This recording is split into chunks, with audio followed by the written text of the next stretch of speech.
Hola, hola, hola, bienvenidos a esta segunda parte de la recopilación de podcasts oficiales de The Last of Us. Recuerden que tienen el QR si es que solo quieren escuchar el podcast en algún momento. Yo voy a ir reproduciendo el tercer podcast. En la primera parte puse el 1 y el 2. En este tercer podcast, Christian Spicer recorre otoño y el DLC Left Behind de The Last of Us junto a Neil Druckmann, que es el escritor y el director creativo, el que hizo la serie también. Estoy haciendo esto para ir de a poquito acercándome a jugar el The Last of Us 2 antes de que salga la segunda temporada de la serie. También está Troy Baker, Ashley Johnson, o sea, Joel y Ellie, y la diseñadora de UI, Alexandra Neonakis. Here we go. What are you so afraid of? That I'm gonna end up like Sam? I can't get infected. I can take care of myself. How many close calls have we had? Well, we seem to be doing all right so far. And now you'll be doing even better with Tommy. Not her, you know. What? Maria told me about Sarah. Ellie? And You are treading on some mighty thin ice here. I'm sorry about your daughter, Joel. But I have lost people too. You have no idea what loss is. Everyone I have cared for has either died or left me. Everyone fucking except for you. So don't tell me that I would be safer with someone else, because the truth is I would just be more scared. You're right.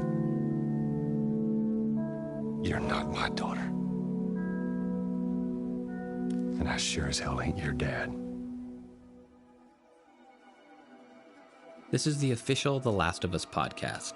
I'm your host, Christian Spicer. And as we all await the release of Game 2, I'm revisiting Part 1 and talking with the visionaries and talent who made it. We'll be talking all about how the game was made, and we'll be tracking the story beat by beat so you can relive it with us.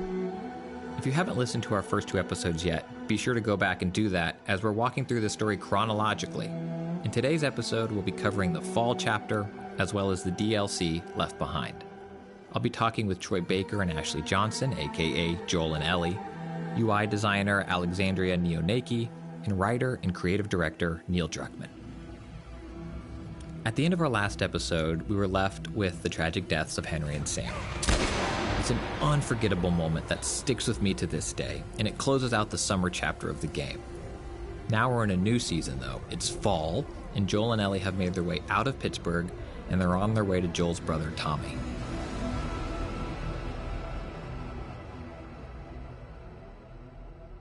I guess to talk about fall, we have to back up a little bit and talk about, the whole summer section, especially Pittsburgh, is about Joel and Ellie learning to trust each other. It's like they don't like each other and they're learning to respect each other.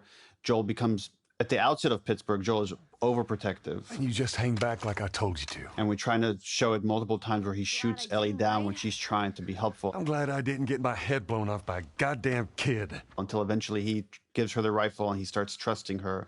You seem to know your way around a gun. You reckon you can handle that? And she proves herself in his eyes. And he's like bringing some of his guard down and he's opening up to her more. How about something a little more your size? Until Henry and Sam. Until he sees a reflection of their relationship embodied with these two other people, where Sam has now died and Henry has just experienced a fate worse than death and takes his own life. And Joel sees himself in that. So now that event has made himself distance himself from Ellie. And now his focus become, get her to my brother. I can't handle this. And that's where we come into fall, is like, you feel the tension between the characters. The relationship is different, and Joel is not answering Ellie's question the way he was in the end of summer. Does that have anything to do with me? Talk about it later. Later. And there's the moment of just walking, and when they find the small grave, when you're walking past the dam, and again, it's another reminder that children die in this world. And Joel says, That's too small of a grave. I forgot to leave that stupid robot on his grave. What should I do with it? Ellie, What? And then, of course, Ellie's the one that admonishes Joel. I want to talk about it. No. Why not? How many times do we need to go over this? Things happen, and we move on. As we head into Tommy's town, we haven't seen each other in how long? How long has it been since? And that was one of the questions that we asked. And of course, Neil answers like, "What do you think?" And Jeffrey has his version of like what happened, and I have my own version of what happened. And I like the fact that they're different. I imagine Joel and Tommy have their own versions of what happened as well. Absolutely. And to me, that's exactly why it's like those narratives are probably different. It's like, well, he said, no. What he's not telling you is that he said this first.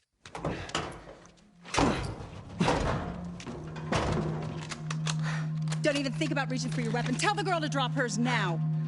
Ellie, do as the lady says. Hey. Please tell me you're lost. Oh, we didn't know the place was occupied. We're just trying to make our way through. Through to where? But what Joel is expecting to find on the other side of that gate is for his brother to go, get the fuck out of here. They're all right. Wait, you know these people? Know him. And instead he grabs him. He's my goddamn brother. Tommy. Holy shit. And Joel is so taken back by that. How you doing, baby brother? Goddamn. Yeah. Let me look at you. You get fucking old.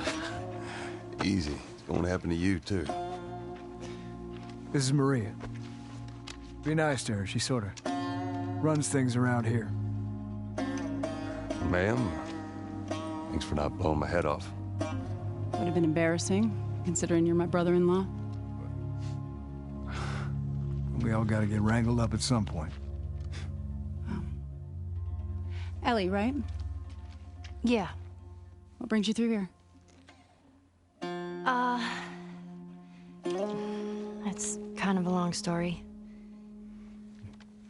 Why don't we bring him inside? Yeah. You hungry? Starving.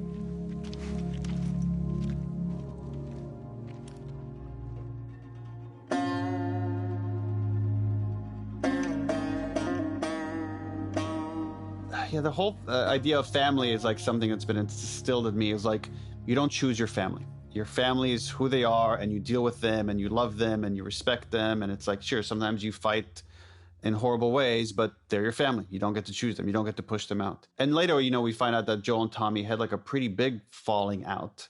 And yet when they see each other, they can't help but embrace each other and miss each other. And again, it's that idea of tribalism. And you could have overlaps of different tribes that you belong to. And here is one that's blood, his biological brother. So that was important to capture, especially knowing we're about to put them at odds with this request or almost demand that Joel makes of Tommy that take this girl off my hands. I've been on quite the adventure, little brother. I reckon it's got something to do with that girl. It's got everything to do with that little girl. Well, go on then. She's immune. Immune to what? I've seen her, I know, I've seen her breathe enough spores to take down a dozen men. And nothing. Now, I wouldn't have believed it neither, but I can show you. All right. I'll bite. Why bring her here? I was supposed to deliver to the Fireflies. The way I figure they're your boys. You finish the job, you collect the whole damn payment. I haven't seen a Firefly in years. You know where they are. Now, I'm not asking for much, Tommy. I just want some simple gear, enough to set me on my way.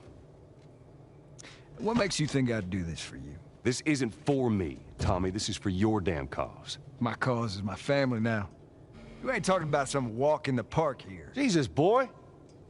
Have Maria get some of your born-again friends to do it. They got families, too. Tommy, I need this.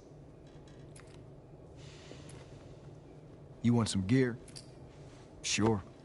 But I ain't taking that girl off your hands. I think that moment is that remembrance of Joel that this isn't a job. This is an investment in tragedy, and there's only one way this is going to play out. So it's a moment of cowardice of Joel. It's a complete abdication of everything of who he was as a father and who he is as a mercenary who is paid to do a job. And he's going to be neither of those things. And what he's going to do is he's going to pawn this girl off to, she's going to die, but I won't be anywhere near it when it happens. Is he afraid of losing Ellie in the sense of even just giving her over to Tommy? Is there loss there, or losing a mission? What does he have to go back to at this point? There's no test. Is there another gun run? Like, where is Joel? He's lost. He doesn't have, what is he going to go back to the quarantine zone? He can't go back there. No one's there waiting for him. Matter of fact, if anybody is waiting for him, they're waiting to kill him. Right. He can't go. Where does he have to go?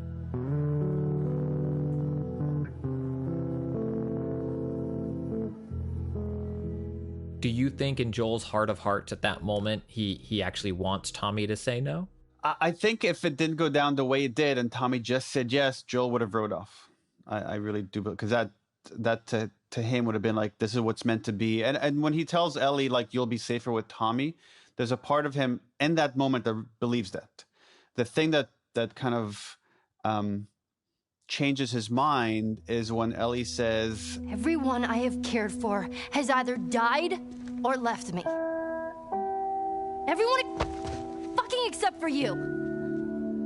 So like that makes her feel safer, is being with Joel. Like she makes an argument of like, of course in the moment he doesn't hear her because he's just so caught up with her running away and her putting herself at risk. And it's like, right, it's like an angry parent. Every parent has had this, where you get so upset with your kid almost hurting themselves.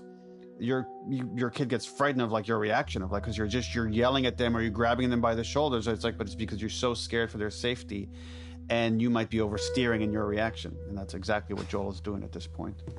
Is this really all they had to worry about? Boys, movies, deciding which shirt goes with which skirt? It's bizarre. Get up. We're leaving. And if I say no? Do you even realize what your life means? Huh? Running off like that, putting yourself at risk? It's pretty goddamn stupid. Well, I guess we're both disappointed with each other then. What do you want from me? Admit that you wanted to get rid of me the whole time. Tommy knows this area Oh, better fuck than... that. Well, I'm sorry. I trust him better than I trust myself. Stop with the bullshit. What are you so afraid of? That I'm gonna end up like Sam? I can't get infected. I can take care of myself. How many close calls have we had? Well, we seem to be doing all right so far. And now you'll be doing even better with Tommy. Not her, you know. What? Maria told me about Sarah. Ellie? And You are treading on some mighty thin ice here. I'm sorry about your daughter, Joel. But I have lost people too. You have no idea what loss is. Everyone I have cared for has either died or left me. Everyone fucking except for you. So don't tell me that I would be safer with someone else, because the truth is I would just be more scared. You're right. You're not my daughter. And I sure as hell ain't your dad.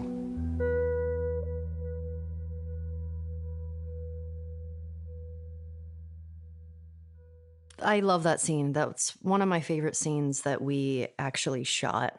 And I believe that it's one of the most important moments in their relationship, because they both, to some degree, are opening up about some heavy stuff. And granted, it's a bit of a heated exchange, but they're getting stuff out. They're both trying to figure out how much they actually do care about each other.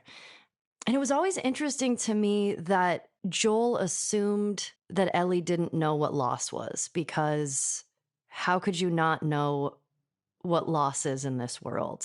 I mean, everyone has lost someone.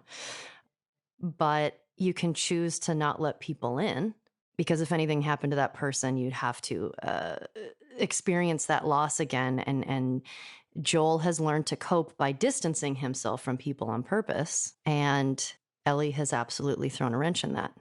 But it's interesting to me how they both have recovered from loss, Joel was deciding to not let people in. And yes, Ellie is only 14 years old and hasn't had as much life experience as Joel has. But what's refreshing about that is she's on the other end of the spectrum. Yes, loss is hard, but we need people, and I'm going to let you in. And Joel is pushing it away, and Ellie's forcing him to realize that he does need people, and you're going to be hurt anyway, so you might as well be surrounded by people you care about. Ellie knows this about Joel. She's not stupid. She's young, but she sees his pain, and she asks him what he's so afraid of because she knows. She's trying to... Mira, le pongo una pausita para mandarte un abrazo enorme ahora en forma de audio. Besitos, besitos. Fuerza, Filo. To make him talk about it, and that's why she says, I'm not her, you know. And she's smart. She puts two and two together, and she doesn't want to go on the rest of the journey with anyone else because at this point, she cares about Joel and she trusts him. That moment was a baptism for both Joel and Ellie, and they were the people that they went under the water, and then they came back up and was like, all right, I'm in. I'm fully in. We leave Tommy's town. There's the reconciliation there. There's forgiveness there, and it's like, all right, I'm going to do what's right. I'm going to do this thing that I'm going to do, and I'm going to follow through on this. There she is. Where is this lab of theirs? It's all the way out, University of Eastern Colorado. Go Bighorns. Ellie, get off your horse. Give it on back to Tommy. I'm going to hang on to this fella, if that's all right with you. Go on, don't make me repeat myself. What are you doing? Your wife kind of scares me. I don't want her coming after me. Sorry for stealing your horse. Come back to town. Let's discuss it at least. You know me, my mind's all made up. University, Eastern Colorado. How do I find this lab? It's in the science building. Looks like a giant mirror. You can't miss it. You take care of that wife of yours. There's a place for you here, you know. You good? I'm good. Adios, little brother.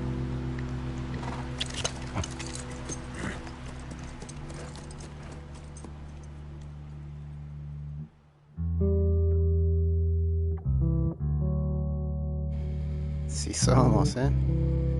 Ahí Rugrats So tenía at this point in the game, Joel takes Ellie, una pequeña oscuridad de fondo. and they are off to the university. Hey, over there. Is that it? It does look like a giant mirror. How many people do you think are there? Fireflies, I mean.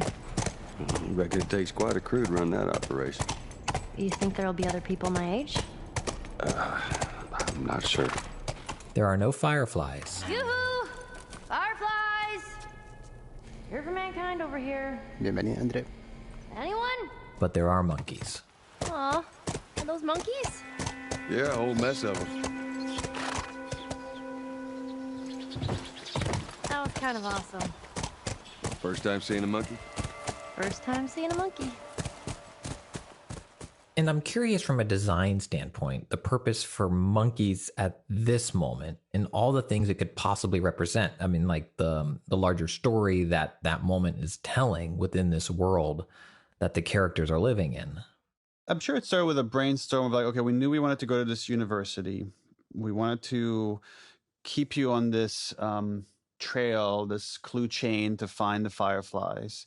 And wanted to say they've done some research here. They were here trying to develop a vaccine. They failed.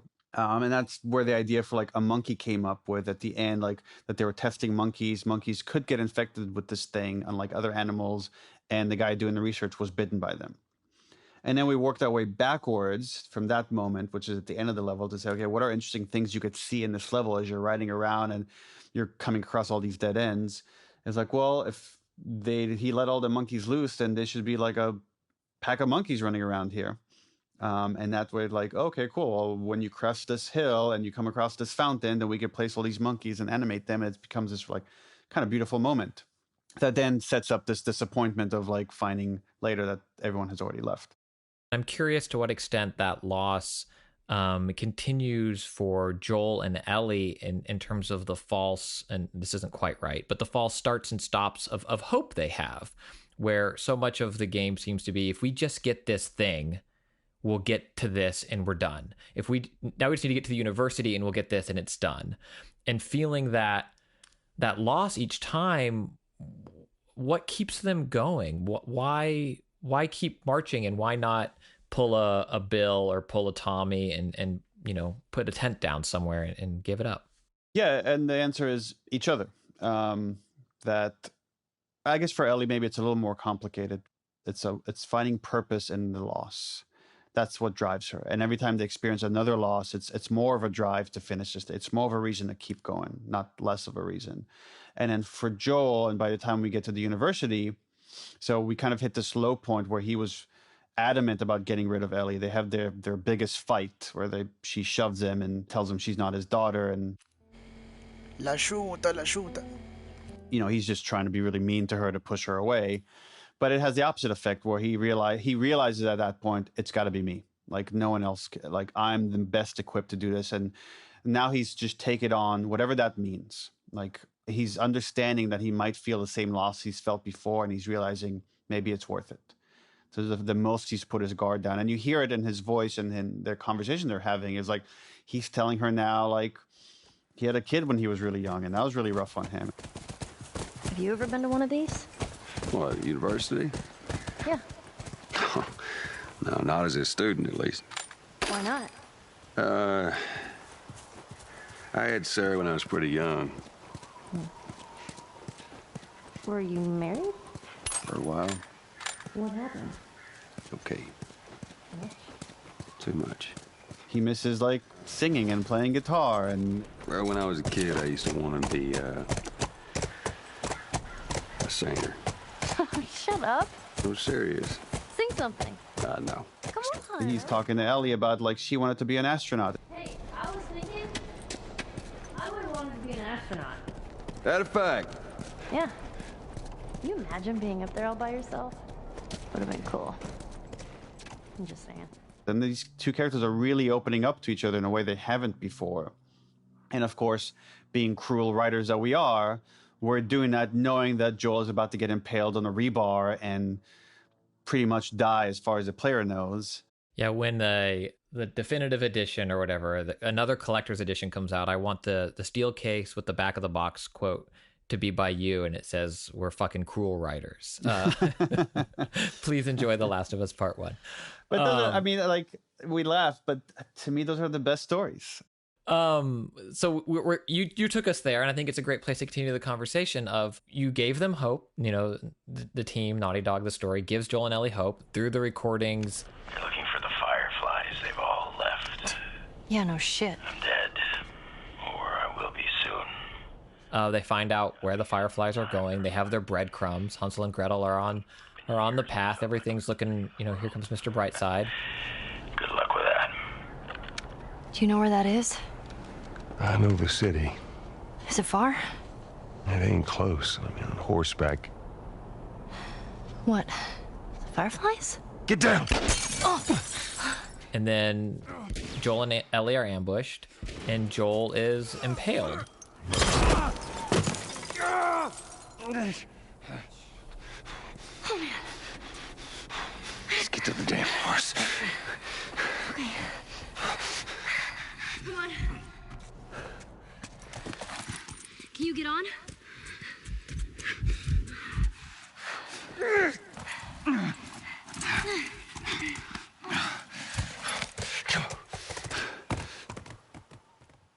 It feels random. In the moment, it feels like, oh, it's just another group of hunters trying to kill us to steal our stuff. It's some faceless enemy, even though it is human.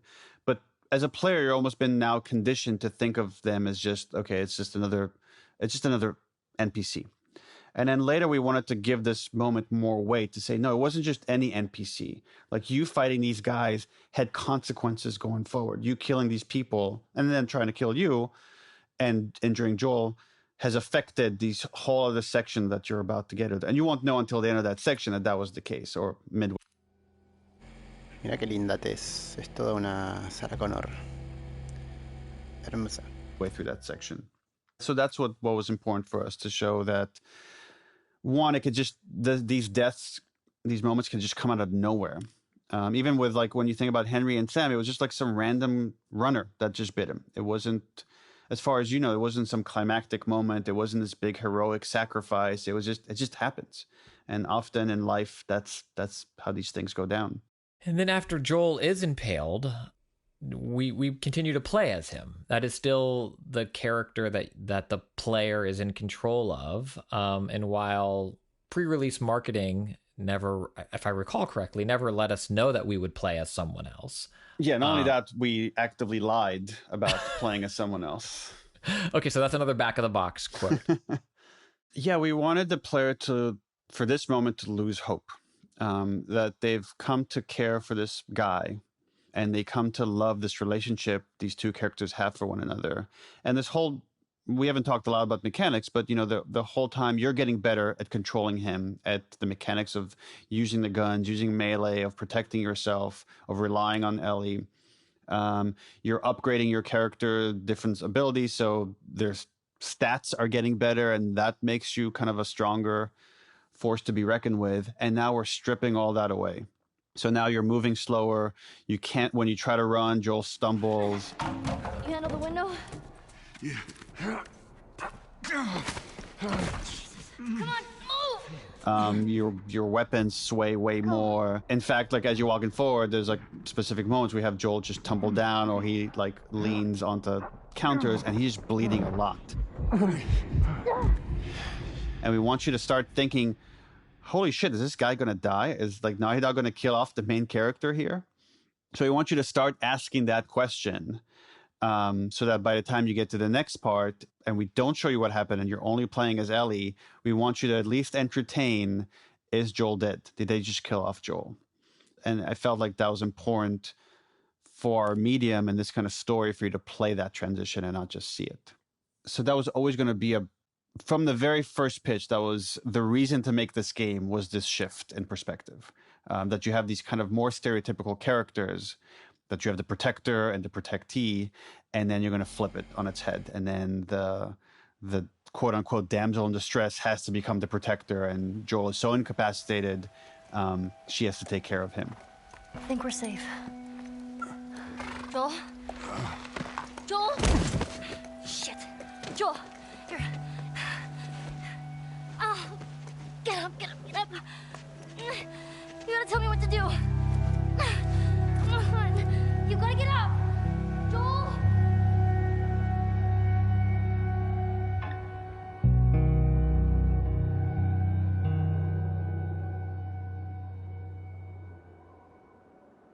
Ellie learned so much from Joel, and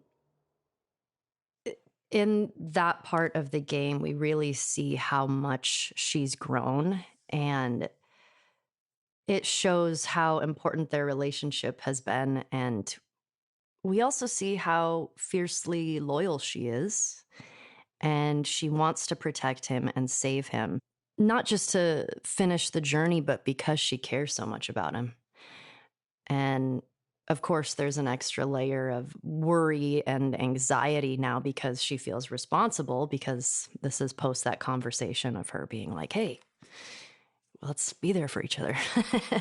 I think she needed that time of him not being able to tell her what to do for her to trust herself to grow. Of being like, hey, you're on your own. I've taught you as much as I can. Not that he put her out on her own on purpose. But I think she took all the knowledge that she learned from him and was able to help him and protect him. What I love is that it didn't just slam to black, but that there's this moment that's delayed so that Joel could witness the fact that he is no longer capable of protecting her, which forces her once again to be in a situation where people are trying to kill her and she is the one that ends up killing, and she does it so brutally and dispassionately, and she becomes we get to witness firsthand through those, you know, in and out of consciousness moments of Ellie becoming the protector. What do you think Joel learned in those moments? Well, I think it was one of those things for him that it was a big turning point because he realized how much she cared about him, and that obviously he was in this position because of her, but he is still alive because of her. And I think up until this point in the game, he was trying to deny that he cared about her. And I think he realizes, I care so much about this person, and that sets up the rest of the game of the decisions that he makes, where he's like, oh, this relationship is so important to me. I will do anything to keep this because I've forgotten about this, and I've forgotten the importance of this.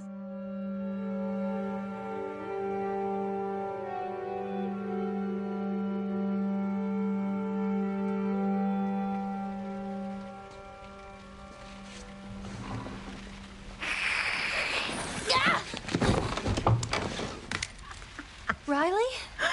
Ow. I landed on my hip. What the hell? I thought I was bitten. I know. It was kind of awesome. You're not gonna kill me, are you? I haven't seen you, and I don't even know how long. 45 days. Well, 46, technically. Wanna know what I've been up to? All this time, I thought you were dead. Yeah. Here. Look. No way. You're a firefly. Here, congrats. Hey. Put some pants on and let's go. I'm so dumb. Oh, come on. When have we ever gotten into trouble? So we're talking Left Behind, the DLC, or for some folks who came to the party late, the standalone DLC. And in Left Behind, we not only learned, as players, we got to see things that we didn't see in the main game, but we also learned more about Ellie's character that took place chronologically before the main game started. Actually, I'm curious for you if you always knew there would be DLC, or if not, what that was like when you got the call and you found out that you're going to be doing, going back in and making what became Left Behind. I always knew that there was going to be a DLC. I didn't know what it was going to be about. And I feel like for most of the game, I just assumed it would be another part of Joel's story.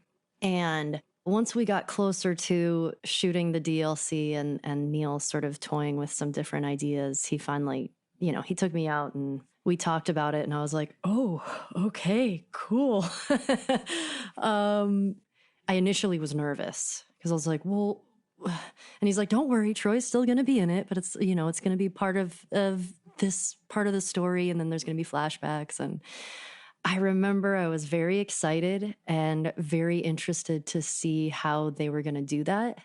And I remember some of the first art that I saw for it was the carousel of when the doors first open and the power is on in the mall. Whoa. Instantly, it made all the sense. And I was like, oh, yeah, this is the story that needs to be told. Come on, get up here, sit next to me. All right, wait up. And now in the DLC, we step back and we see kind of what Ellie's maybe normal life would be like, whether it's, she's asleep in her room and Riley kind of busting in. And I'm curious what you thought Ellie's normal life was going into Left Behind. What was just a regular 9 to 5? Yeah, Neil and I actually talked about this where, it's, and also trying to figure out why she was initially so scared to sort of sneak out and go into the mall. And, they have they have schedules to this life. And, she doesn't have any parents. So she's kind of with all these other kids that have lost their parents or their families, and they go to school, they run their drills, and they live this life just in this small quarantine zone. And it's all they know. They don't have anything else to compare it to, but we as an audience know what that comparison is. And I think that's what makes it devastating, because you're like, you could have such a different life than this, but this is what you're given. And also for players, this is the first time we found out that Ellie is queer. I'm curious when you found that out and what it was like bringing that into the role. Yeah, I actually, when we had finished the game, right before we had started the DLC, I think is when Neil told me, he's like, hey, I want to talk to you about this and your thoughts on this. I have an idea for the DLC, and something that I've thought is, I think Ellie is queer. And what are your thoughts on that? And I'm pretty sure that's when it happened. I know for me, for a lot of the first part of the game, we hadn't talked about Ellie's sexuality. And I always felt like when that was decided, something clicked with Ellie, because she's definitely queer. Like it makes all the sense in the world. And I wish I would have known that from the beginning, because I don't know if I would have done anything differently. Who knows? But I was just so excited to jump into the DLC with that in mind, and knowing that the friendship and the relationship with Riley was, there was a heavier weight there. Something that I found so personally beautiful about Ellie's character is that it worked in the main game before I had experienced Left Behind. And after learning Ellie's sexuality, there wasn't anything in the game that stood out as not working in my head.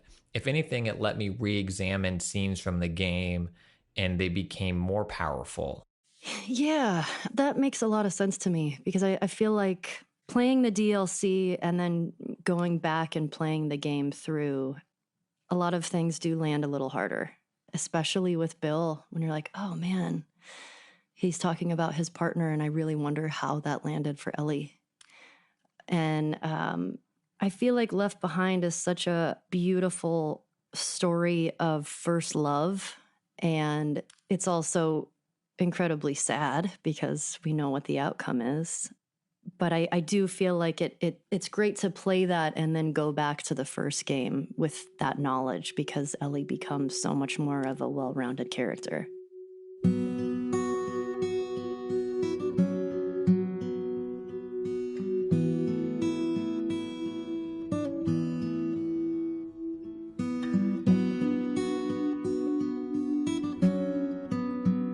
My name's Alexandria Naonaiki.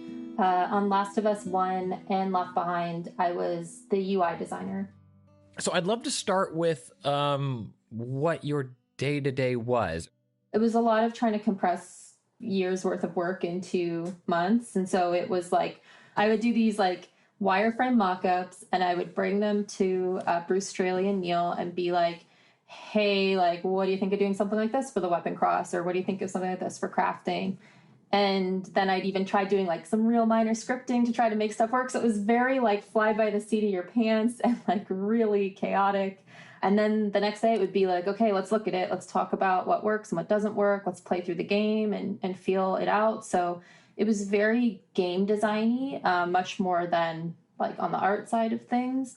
And it was very collaborative. It was a lot of getting out of my seat and working with Neil and Bruce and the other designers as well and programmers to try to get it done and get it as good as we could get it with the limited resources we had and the limited time that we had. So you mentioned kind of the weapon wheel or the weapon selector and crafting. What are other UI moments that players have likely seen when they experience the game that maybe they didn't think of as something that needed to have art and design and that stuff associated with it? The things I think a lot of us maybe just take for granted.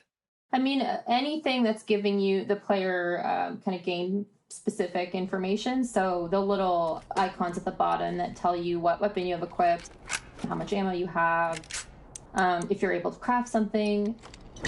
So every little, it's that like layer on the screen that's between you as the player and the game itself. It's like the thing that you are actually interacting with in an attempt to interact with the game, I guess, if that makes any sense. All the menus, so including multiplayer in factions, I did all of the menu design for that and any of the UI that ended up in factions as well. You don't know how many people just let out a cheer when you mentioned multiplayer in factions. Yeah. The Last of Us multiplayer is awesome. It's so good. Do you think there were more challenges in making UI for a game that is so grounded in realism versus whatever your example would be of like a video game where numbers are flying off of things, you know, and it can be bombastic and whatever because it's not this grounded universe? I think that's twofold because there were definitely people in the studio who wanted to have that more like classic video game thing, especially if you look at something like multiplayer, like, you know, you're kind of used to seeing certain things in games like that.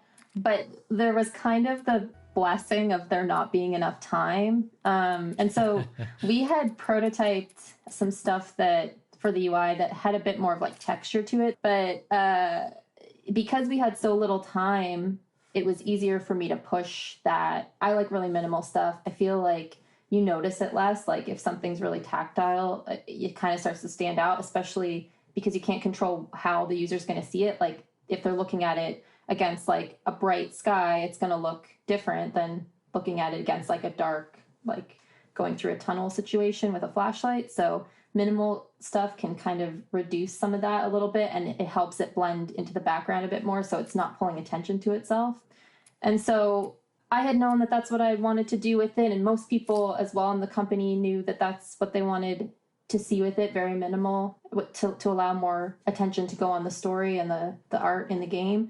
But of course there's people, and like because Naughty Dog, everyone gets to have a say. Like sometimes you'd get people that were like, you know, oh, I like it when games look more like the World of Warcraft type of UI, and it's like, okay, well, it's a different style of game, and we don't have time, so we're not going to do it. So yeah, it was kind of a blessing. Let's take a minute to talk through Left Behind, because it serves the purpose of filling in a gap, both in Ellie's backstory and also the moments in the main game that we didn't see of her taking care of Joel. For many players, myself included, who played The Last of Us Part 1 at launch, it was a chapter we all played after having experienced the ending and, you know, feeling whatever it is we felt towards Joel and Ellie. I'm curious your take on how that after the fact experience maybe colors players' perceptions of the end and what that moment of caretaking was like for Ellie in Joel's time of need. It all felt to me like strengthening that moment where they're in the girl's room where Ellie has run away and Joel finds her and they have that kind of spat, that fight. It kind of strengthened that for me where it's like, okay, Ellie, like that you don't really get much into how much loss Ellie has experienced. And so to me, Left Behind was about that. It was like, Joel's not the only person in this world who's experienced extreme loss. This very young girl from a very young age has had nothing but loss in her life, and that's obviously affected her. On the DLC, the thing that I did the most was in-game branding, so like fake mall logos, and I even did like fake Twitter accounts and all this stuff because it takes place in two malls. There's like the Colorado Mall, and then there's the Boston Mall where she's spending time with Riley. So the Colorado Mall, which is the mall where you're trying to scavenge stuff to help Joel, is an older mall. We decided that it would have been one of those, and this was like not just me, by the way. This is very much a group effort in these decisions, as anything. I'll take credit for it. It was all me, yeah. So that mall was made to feel more like, I don't know if you remember malls in the early 90s that like were like a little darker inside, and like in some places people still smoked in them, and there's a lot of tile everywhere. So it's meant to feel a lot older. And then whereas the Boston Mall, which is I think called like Liberty Gardens or something like that, that was supposed to be like one of your high end, like it would have been at the time in 2013, like a very nice, very new, updated mall that had new stores. It was really interesting, the stuff that I went through with trying to come up with these, because like a lot of the branding that I ended up doing would be stuff that like I wouldn't make that choice to do as a designer. Like if I was doing someone's branding, I wouldn't use the fonts that I use, and I wouldn't like, I did on purpose bad kerning in some things because it was like, well, that's what real malls look like, and you want to make it so that it doesn't feel too noticeable. So that was more, Colorado Mall was very kind of like, you know, mom and pop stores that had cropped up in this mostly dead mall. And then the Liberty Boston Mall was like, there was like a doll store similar to like an American Girl doll store, and like there's a Swirls yogurt, like frozen yogurt, which has obviously been popular since whenever, but was very popular back in 2013 when it hit like its peak of everyone getting really excited about it. So yeah, it was like a lot of thought went into that, the type of stores that she was going into and what colors are being used in the two malls, how those color palettes played off of each other, so that you would know, since we were jumping around in time, you would know like, okay, now I'm in the Colorado Mall versus the Boston Mall. Yeah. You ready for this? What are we doing? Whoa, whoa, whoa, whoa. Riley, come here. No, you got this. Go. What the heck? This is awesome. I feel like Left Behind is, had I not played it after playing part one, I would maybe think like, what a delightful little indie game this is of wonderful moments. Instead, I knew at some point. Hola Lobita, gracias por la raidaza. Acá estoy de chill, escuchando el podcast de Last of Us, mientras veo el arte conceptual. ¿Cómo anduvo eso? ¿Qué anduvieron haciendo? The other shoe was going to drop, where these wonderful moments would not be bookend with a rainbow and Riley and Ellie saying, see you tomorrow, to one another as they go their separate ways. And I think a moment that kind of led up to that, as we kind of build to this crescendo, if you will, is Riley and Ellie dancing. Ellie's Walkman Riley finds a way to play the music from it. I believe, correct me if I'm wrong, but I believe I saw, was it concept art that you drew of that moment of the two of them dancing? Is that right? That was actually after the fact. That was like, it's kind of fan art, I guess, but it was for the Gallery Nucleus show that we did for the 30th anniversary. It's such a beautiful moment. What inspired you to make that piece? Oh yeah, I mean, it's probably my favorite, her and Riley dancing. And yeah, I mean, it's something that we hadn't seen in a AAA game. Like, I feel like we've seen stuff like that in like indie games at the time, but to see like a lesbian couple like that in a AAA quality game was like, I'd never seen anything like that. So it felt very special, and I know it meant a lot to so many fans. Like, we have a very a fan base that runs the gambit, a lot of ages, a lot of genders and everything, but we, particularly at the time, had a very strong fan base of young women. And so to see that played out in a game that they loved by a company they loved, I know meant a lot to them. And so that meant a lot to me, that we could really touch people like that and make them feel seen in a game of this quality. What is that? Hey, what's wrong? Don't go.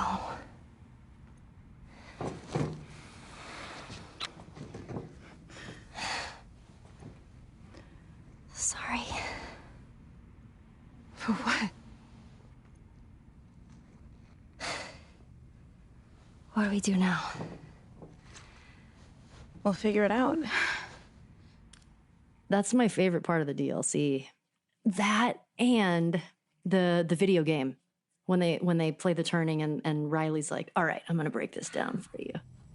Man, for a second I thought I was going to play it. Close your eyes. You're playing as the unstoppable, claw-wielding, yet drop-dead gorgeous Angel Knives. She stands on the edge of the Shadow Temple. Your opponent, Black Fang, steps out of the temple. Fight. Round one starts. Black Fang rushes towards you. He throws a double punch in your direction. Jump up! He grabs you. Mash punch to break free. Yes! Fuck him up. Finish it. The screen turns dark. Angel Knives' blades begin to glow. She pierces his torso again and again until his heart flies right out of his chest. She winds back her leg and roundhouses his head clean off. A geyser of blood covers the entire playing field. Oh, nice. That is an ultra kill. You win. Fuck yeah, I win. Not bad for your first game. It was all right. You loved it. Yeah, I kind of did. It's beautiful. And even when I replayed it recently, I was like, oh, I wish this would have ended differently. But then I know we wouldn't have the first game. But she taught Ellie a lot in the time that they knew each other of like, yeah, life is hard, but try to find some happiness somewhere. And Riley's doing that the whole game. She's like, come on, get out of bed. Let's go. Like, I'm going to take you someplace really super awesome. I remember Neil sort of breaking down what was going to happen in that moment. And, you know, for me shooting the scene, I was just standing in front of, you know, like a big block of wood and then just like pretending that I'm doing something and then like, you know, eyes closed. And then Yanni was like talking to me about the game and doing her whole bit. And I literally was just kind of standing there, like acting like I was playing with controls with my eyes closed and smiling every once in a while. And, you know, trying to sort of visualize what I think Ellie was seeing. But when I actually played it in the game, I was like, this is such a good idea. It's such a cool game mechanic because it also shows how much Riley cares about Ellie, because she knows she has been wanting to play something like this, and she gives her that experience in her own way. And that's why you're like, Riley's the fucking best. And it makes all the sense why Ellie has feelings for her and she loves her and she wants to hang out with her all the time. And I love that moment because it's such an act of kindness and happiness that Riley wants to give Ellie. And I think all of those moments, you know, with the carousel or with the Halloween masks or even in the photo booth and... Epa, bienvenidos, gracias por la raidez a New Dark. ¿Cómo le baila? Acá estoy escuchando el podcast oficial de Last of Us mientras voy mostrando un poquito del arte conceptual. Me estoy preparando de a poquito para ir volviendo al mundo de Last of Us, que pronto voy a jugar el 2. ¿Cómo anduvo eso? ¿Cómo estuvo ese stream? Those moments feel so special because we as an audience know they're so few and far between. I want her to have these moments. And I love this DLC so much, and so much of it is because of flopping the game mechanics of like the water gun fight or taking the brick to have it be like a contest of breaking the windshield. And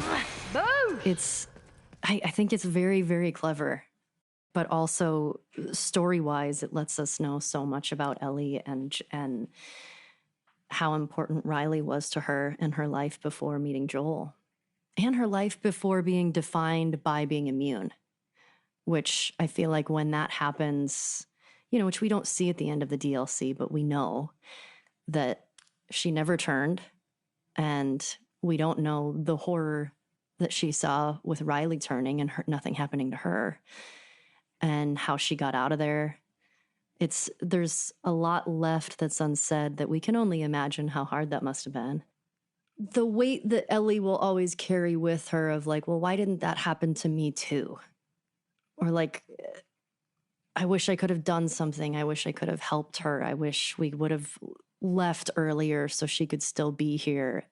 And I think the fact that they kissed right before they ended up getting attacked, I think that was the first time Ellie experienced that. It was her first kiss, her first crush, and that probably doesn't happen a lot in this world of connecting with someone physically and emotionally like that, because it's intense.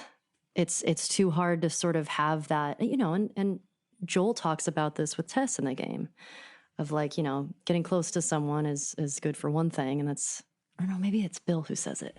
Look, let me tell you a story. Once upon a time, I had somebody that I cared about. And in this world, that sort of shit's good for one thing, getting you killed.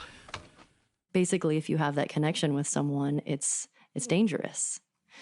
And Riley's her first love, will always be her first love, and she carries her with her. And even when I was shooting the second game, I was thinking a lot about Riley. You know, for most actors or anything that you're doing in any form of art, loss plays a really big role. It's one human emotion that we've all experienced in some way. And I lost my dad when I was 16, and it's so weird at that age to try and think of the important conversations to have that you know are going to be your last. And we knew he had cancer, so we had time with him, which I'm thankful for that because it wasn't something that was abrupt. I mean, it's all shitty, but you know, it was, we tried to sort of talk about all of the things that we thought would be important at that time. And what do you say? Like, what do you say at that age? And I think about it all the time. I wish for more time because I would say different things now. I would ask different things. But I mean, it's crazy at my age to think that I only had 16 years with him and that I've lived more life without him than I had.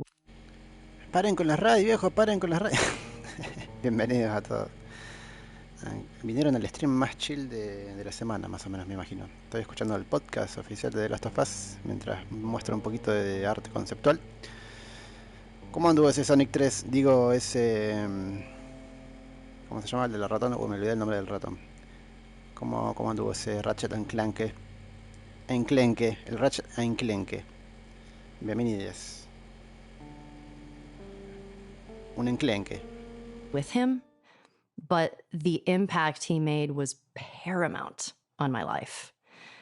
I mean, my dad was everything, and I miss him like hell every single fucking day. It just doesn't go away.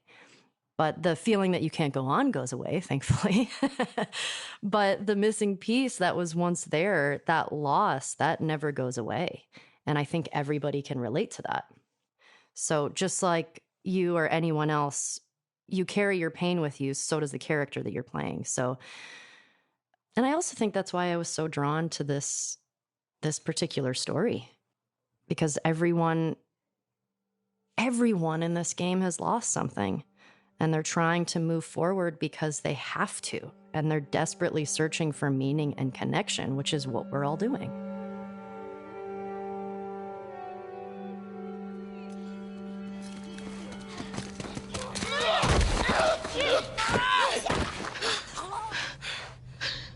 I think it's clear.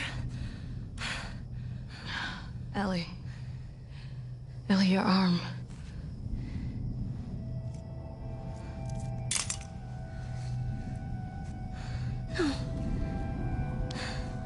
No.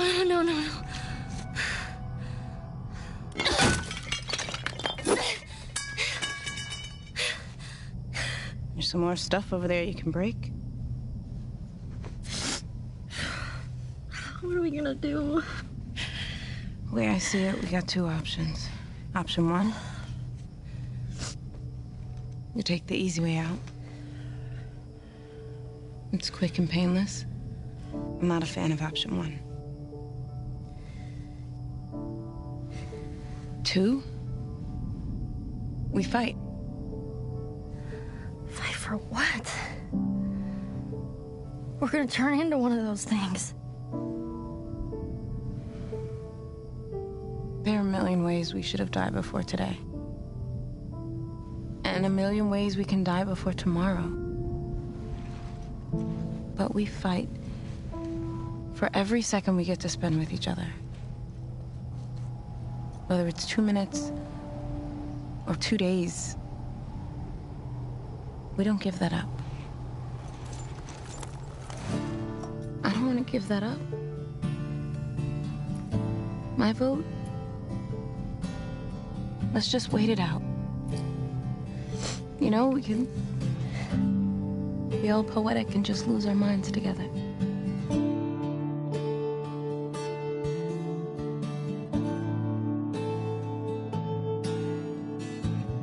Next week on the official The Last of Us podcast. We don't have to do this. After all we've been through. I love that that's the story. Because we're so flawed as humans. You and your friend killed how many men? I think love is the thing that connects all of it. Tell him that Ellie is the little girl who broke your fucking finger. There's this, again, this whole philosophical debate of how far are you willing to go to protect your child? You keep finding something to fight for. It can't be for nothing. The official The Last of Us podcast is produced by PlayStation and Spoke Media.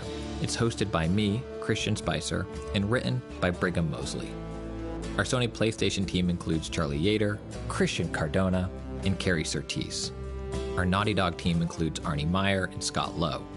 Our production team is Carson McCain, Kelly Kolf, Trey Jones, Reyes Mendoza, and Alicia Force.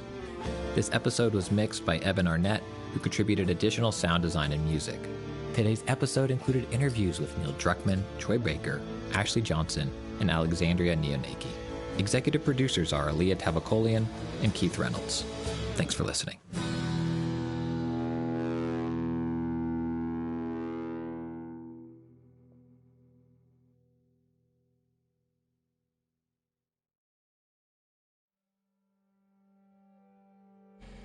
Y ahorita el último, son 4 podcasts. Yo hice 2 streams. En el primero el 1 y el 2, y en este estoy haciendo el 3 y el 4. So, is this everything you were hoping for?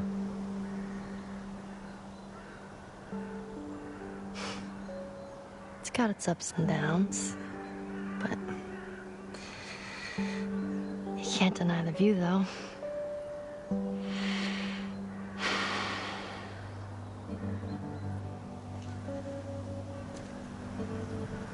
We don't have to do this. You know that, right? What's the other option? Go back to Tommy's. Be done with this whole damn thing. After all we've been through. Everything that I've done. It can't be for nothing.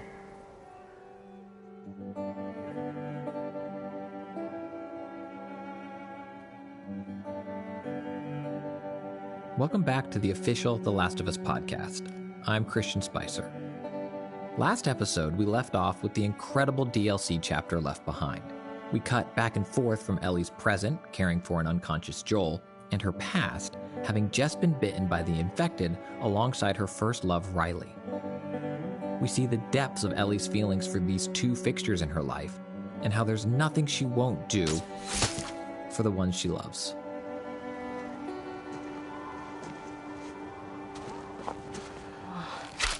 This won't last very long. Winter is my favorite. Again, that beautiful moment when we see the snow on the ground, the beautiful little puke bunny, and then just the arrow, and that has been shot by Ellie.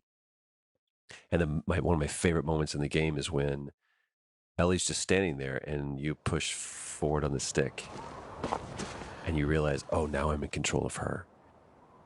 And the last time that you were in control of anybody besides Joel was Sarah.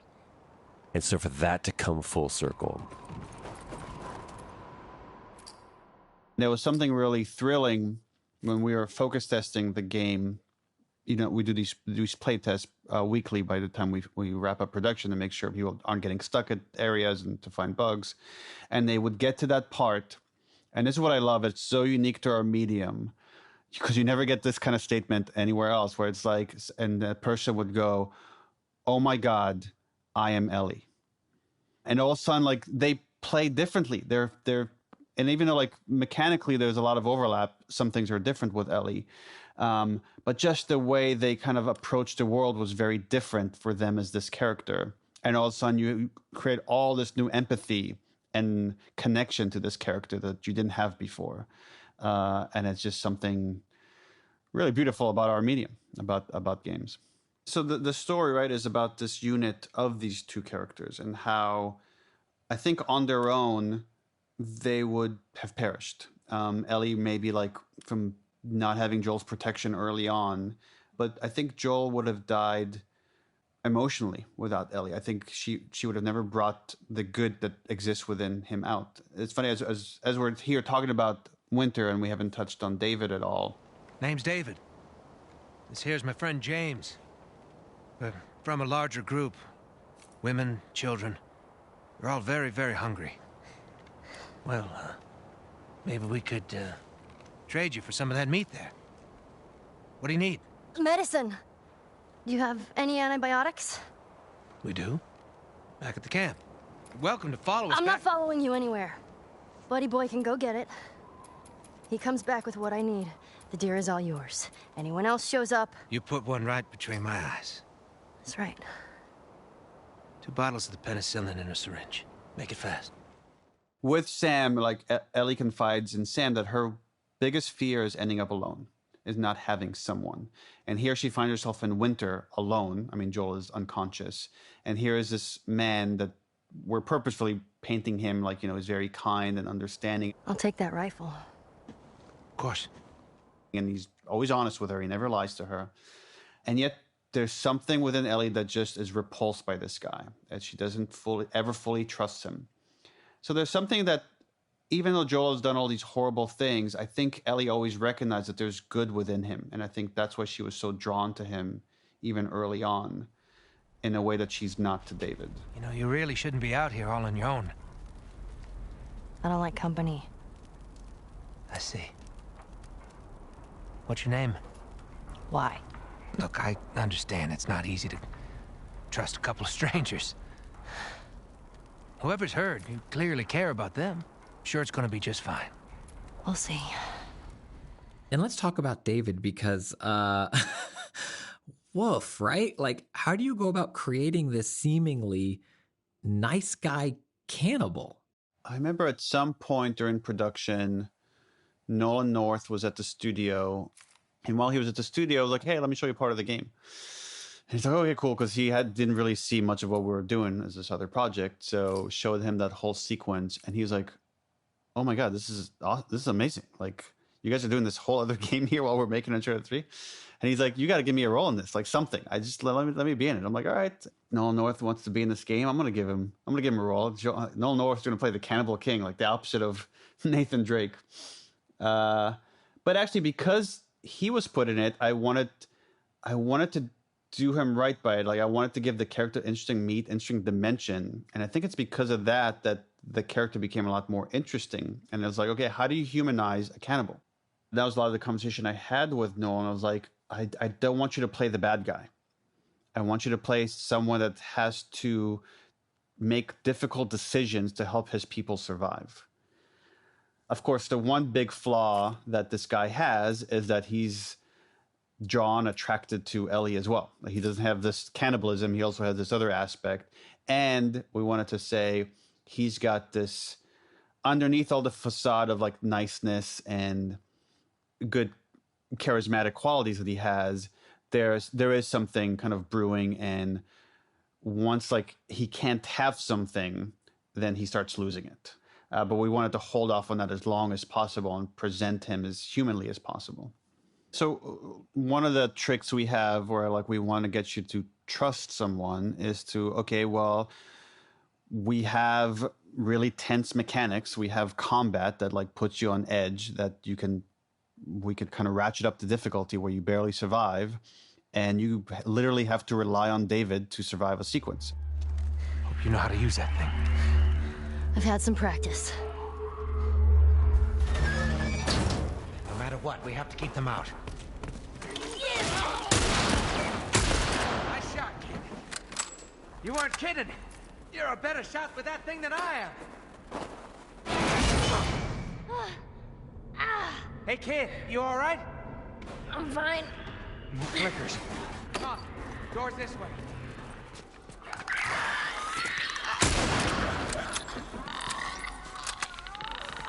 Hey, kid. Yeah? You know, I think we did it. Like we killed all of them? I'll check the bridge. No infected. No infected. What'd I tell you? All right, let's head on back. Check on that buck of ours. Well, you handled yourself pretty nice back there. I'd say we make a pretty good team. And that's where we came up with the whole kind of cabin sequence where all these infected are coming in and you and David have to survive together. And he saves you multiple times in these very specific ways throughout that sequence. And you're like, okay, well, this guy maybe is not that bad, even though I'm getting like a weird vibe from him, but he can save me. And then, of course, he reveals who he is and that he's been in charge of these people that you ran into in the university and you fought and killed. Now, you see, I believe that everything happens for a reason. Sure. I do. And I can prove it to you. Now, this winter, that's been especially cruel. A few weeks back, I sent a group of men out a nearby town to look for food. Only a few came back. They said that the others had been slaughtered by a crazy man. And get this, he's a crazy man traveling with a little girl. You see, everything happens for a reason. But he doesn't hold Ellie responsible because Ellie's a kid and he sees the strength that Ellie has within her, and that's part of the draw for him is recruiting her, is like bringing her over to his people. Ellie rejects that. And then it was important to play Ellie protecting Joel, first by like being on horseback and drawing them away from the house where she has kept Joel unconscious and was giving him the medicine that she just got. Joel?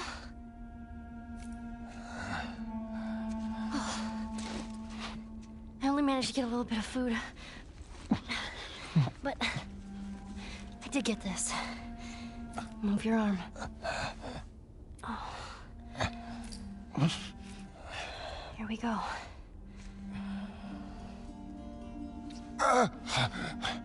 Sorry. Hold on. That's it.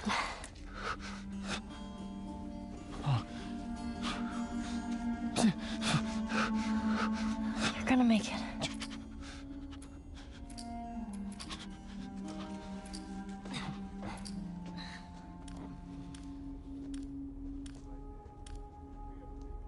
Oh, fuck. They tracked me.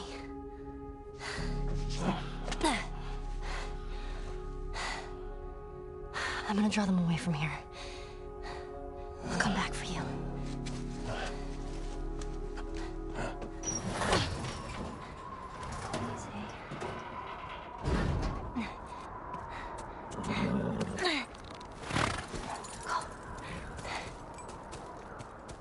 There's the exit.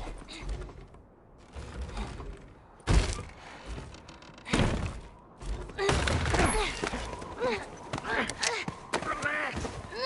Keeping you alive here. There you go. There you go. The character of David. Tell me one thing that David did that was wrong. You tell me one thing that makes him the bad guy. I can state a case that David is, he and Joel could be mirror images of each other. They both are looking out for those that they love and protect. That both of them are willing to care for Ellie. And the only time that he actually takes action against Ellie is when she tries to kill him. Now, I think that we see his truest nature, that you don't, David is not someone to fuck with, but I don't think that he's just like snowblinding her the entire way. I think that he genuinely is like, come be a part of us. I'll look after you. I'll make sure that taken care of. And yeah, you're probably going to eat, Peter over there eventually. I mean, it's some heavy shit. So it's like, I remember I read all of those scenes and I was just sitting at a TGI Fridays like, oh my God, this is intense and I can't wait to shoot it.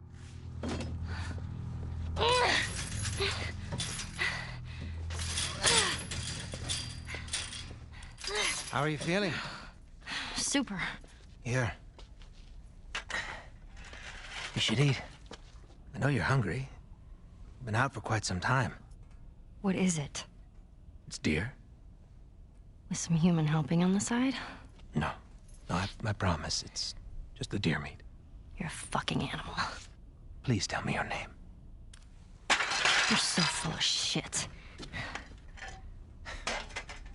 On the contrary, I've been quite honest with you.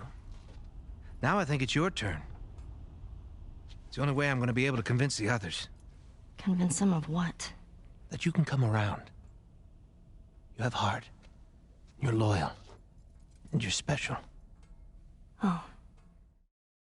And then, when David captures her and tries to threaten her and, tries to convince her, and then convincing is turned to threats when she, breaks his finger.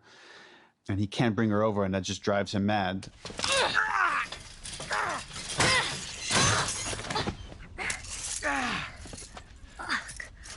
You stupid little girl. You are making it very difficult to keep you alive. What am I supposed to tell the others now? Ellie.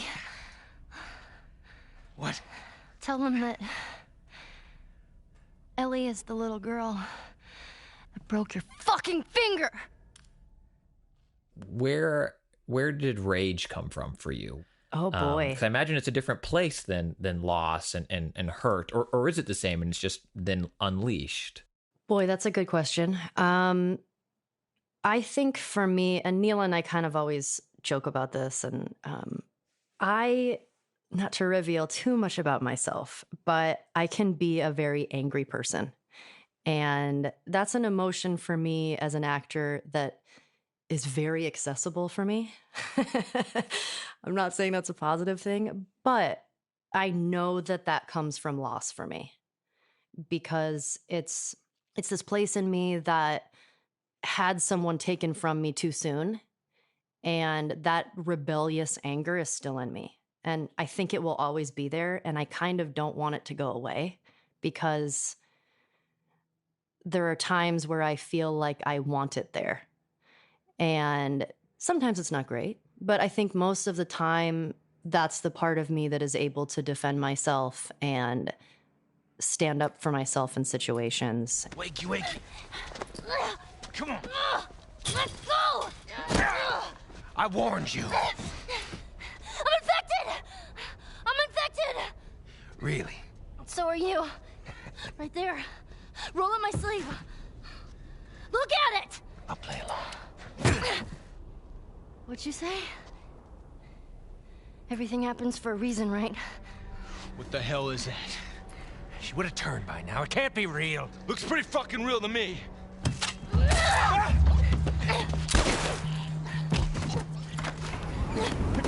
Hola, Félix, bienvenido. Está de chill escuchando el podcast y chusmeando el arte conceptual del juego.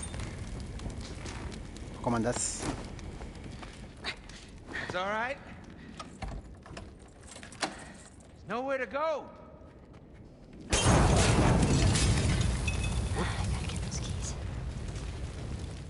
Again, we're trying to play with familiar tropes and then subverting them, and that's what makes these beats interesting.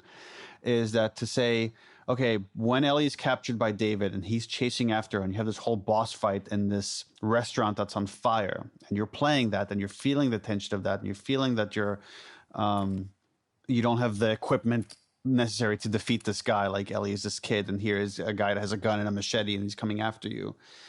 And then Joel comes back to life, and you're playing as Joel. Oh, Christ. I gotta find her.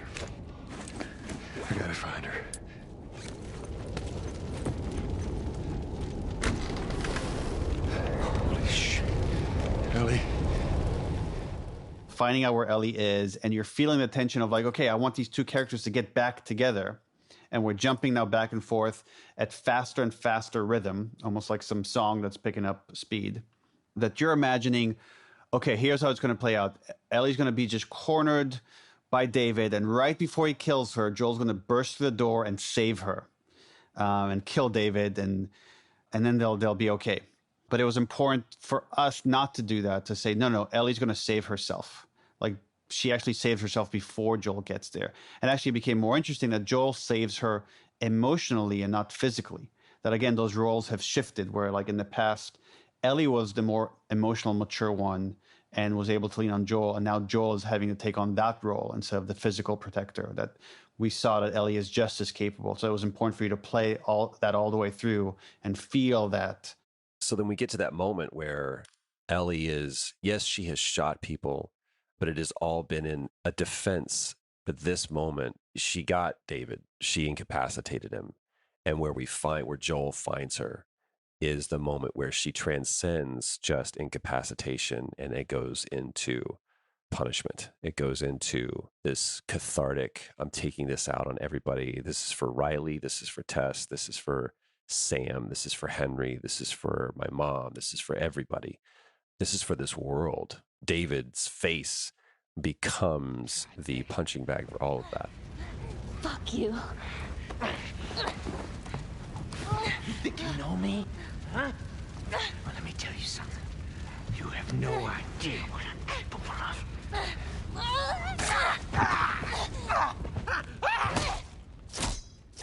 It was a part of her journey that she kind of needed to go through to see that she could take care of herself. And Ellie winning this battle shows that she can take care of herself without Joel. And we needed to see that. And the audience needed to see that. And she's taking all of the knowledge that she's learned from Joel and the life experience that she's had up until this point.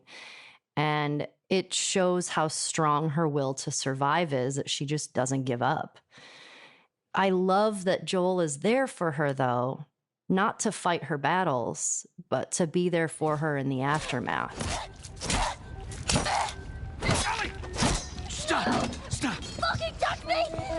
Okay, it's me. It's me. It's me. Look. It's me. He tried to... Oh, baby girl. It's okay. It's okay. Joel. It's okay.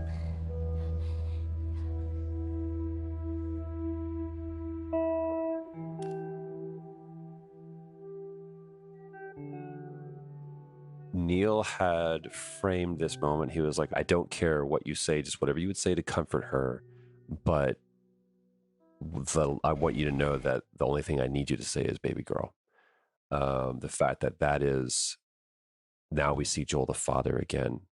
Whether it was a skinned knee from soccer practice with Sarah to this moment, there's one thing that Joel knew how to do very, very well, and that was to comfort in the time of pain. And it's such a big moment for also the audience, too, to see that, of like these two people that have gone this whole time without really, not showing affection to each other in the ways that we do in the world. And you see that and you're like, oh, he's also breaking down. All of the walls come down for him. And to see that, and she recognizes that as well. Of like, oh my God, you're taking care of me in this moment and you are here. And it's both of them finally making that connection. Why was that baby girl? Why was that line so important for this moment in the game? Because it's the point where she has become his daughter. She's not a replacement for Sarah, but at this point, she's just as important. And that phrase has become a symbol for that for him. And then everything else beyond that, I honestly don't remember what the dialogue is, but it was just something to help her get strength to get on her feet and get out of there. And it felt like that's not as important than just letting the moment kind of sit and letting the music take over, because the music now is doing the heavy lifting.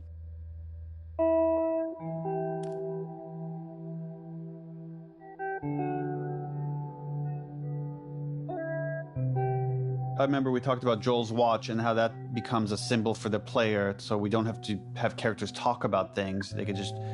We could direct an image, and then that takes your mind. The music is doing the same thing. So when Sarah dies, there's this theme that we end up calling All Gone that plays.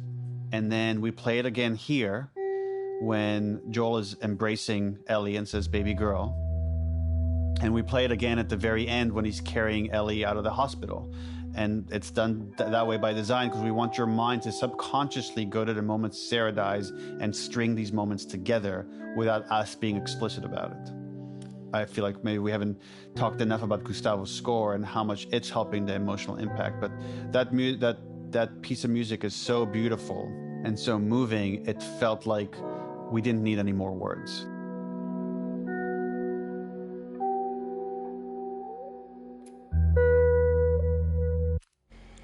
Se supone que en este último tramo va a aparecer Gustavito Santaolalla.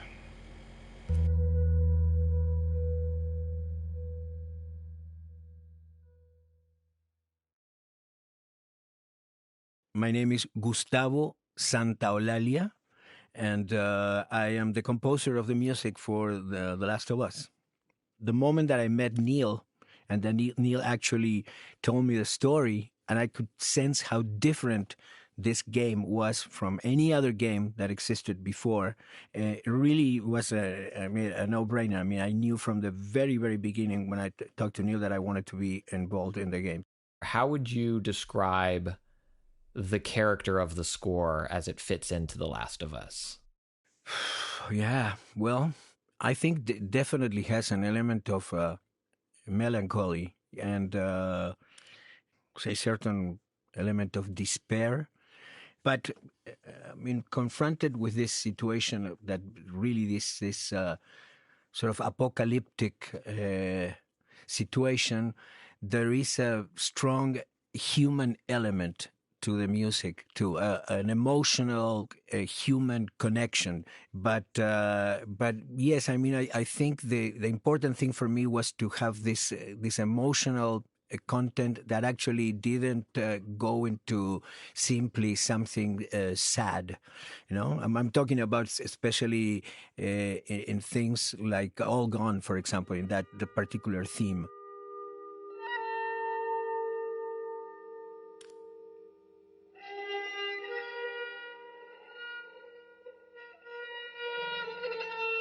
In other themes, like the theme, you know, right, that has some epic connotations too.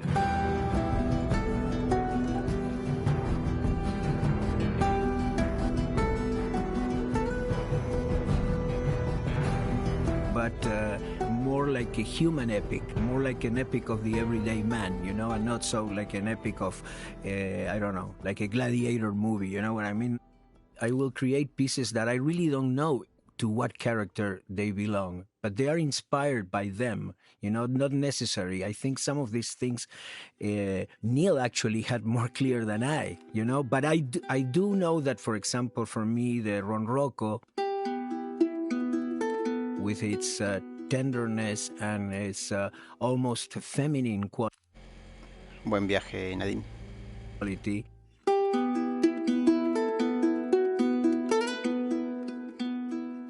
I had a connection with the Ronroco with Ellie, you know?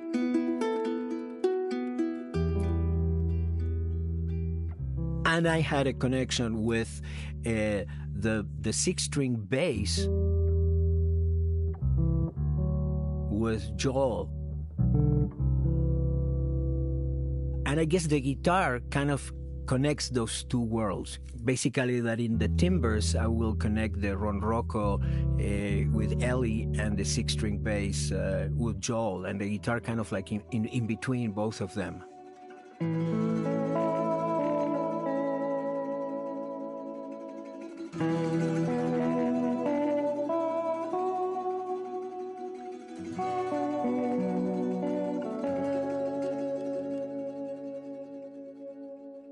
I knew that it was going to be something, a very personal score. I mean, I think all my work has that element. But so the connection with the guitar and the ronroco is a natural one. I mean, those are my main instruments. So naturally, I was driven to them. The thing is what to do with them. But the 6-string bass, that was a discovery because I've never used that instrument really before, and this is there's a whole breed of basses, modern basses that have more than 4 strings. Usually, the bass is an instrument known for having 4 strings, right?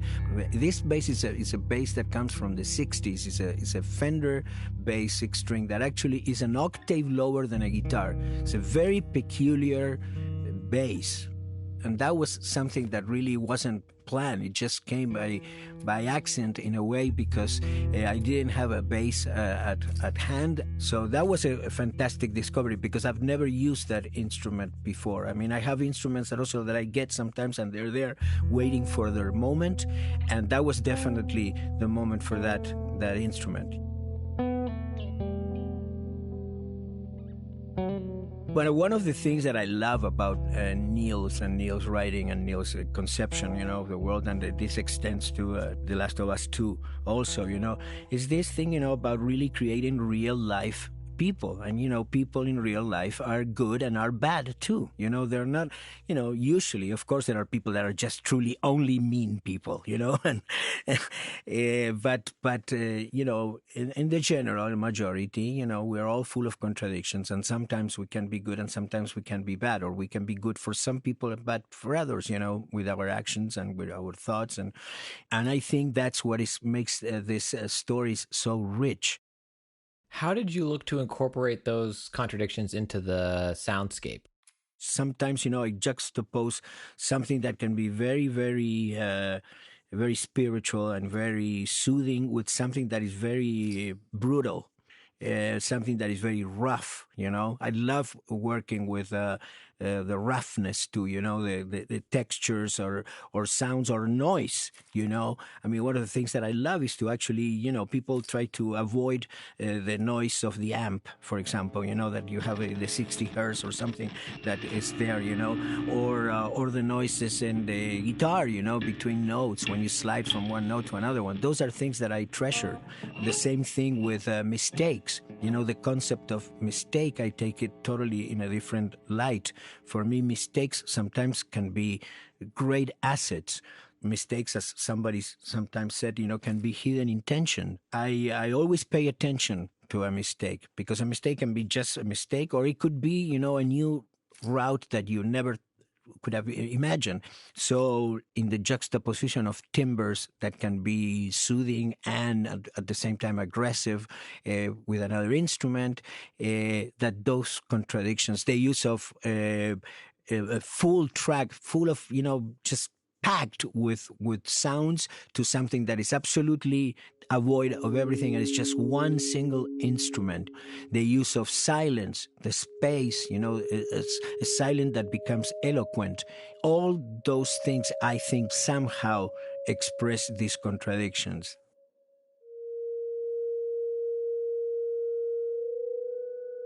What do you hope people remember about the game and their experiences with it as after they've experienced it? One thing I'm sure is common to all of the people is that they all have been emotionally touched by the game. And I think that's a very different thing and something that The Last of Us can be proud to achieved. Is something that will be definitely remembered, because I think sometimes, perhaps, in 20, 30, 40 years, I'm not going to be here. But people will hear the theme, and will say, oh, remember when we used to play, The Last of Us, and everything that will definitely connect with that emotion that they had, and that emotion, in this case in particular, because of the relationship, is an emotion that is connected to love. And I think that's what people are going to remember, that love and that connection that the characters had between themselves and that they had with the characters and with the game.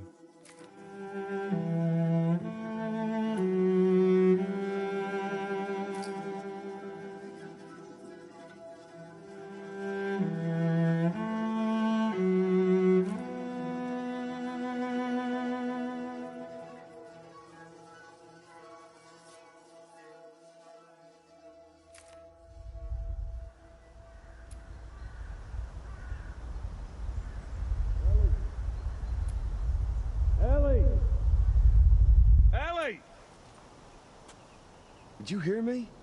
No. What? Look. Hospital. This is where we get off. Let's go, kiddo. You feel that breeze, huh? I tell you, on a day like this, I just sit on my porch, pick away at my six string. You know, once we're done with this whole thing, I'm gonna teach you how to play guitar. Yeah, I reckon you'd really like that. What do you say, huh? Ellie, I'm talking to you. Huh? Oh. Yeah, sure, that sounds great. Everything all right? Yeah, I'm fine.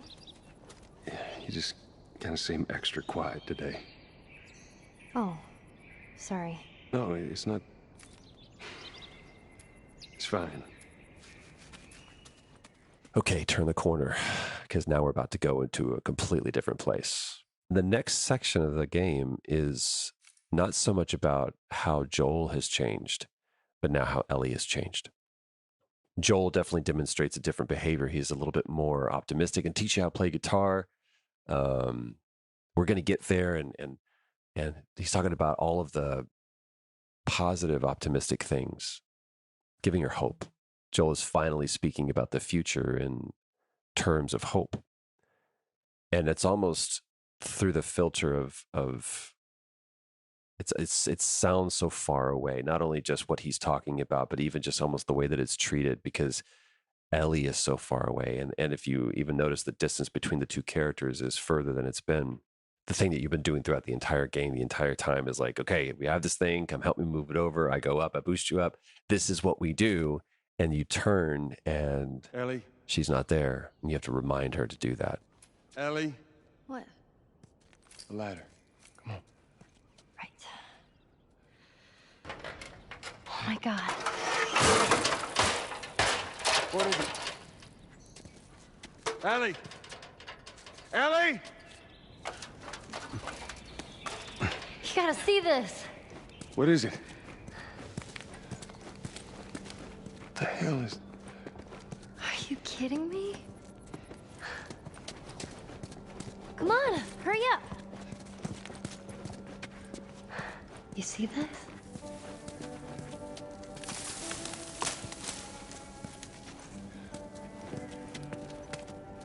Shh, don't scare it. I won't. What are you doing? It's all right. Come here. Hey, fella. Hurry up, come on. Go on. Hey there. So fucking cool. Oh, where's it off to? Here, come on, let's go. Slow down, kiddo. Come on. Hurry up, come on.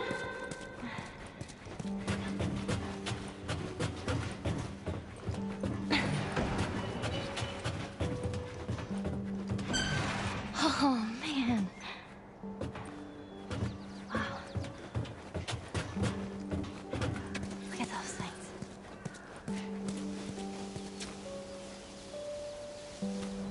So, is this everything you were hoping for? It's got its ups and downs, but you can't deny the view, though.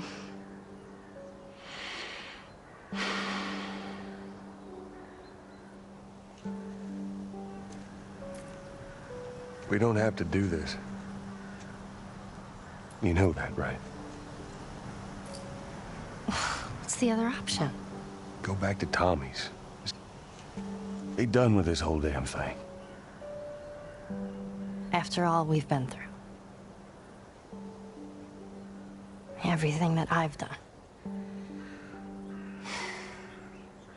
It can't be for nothing.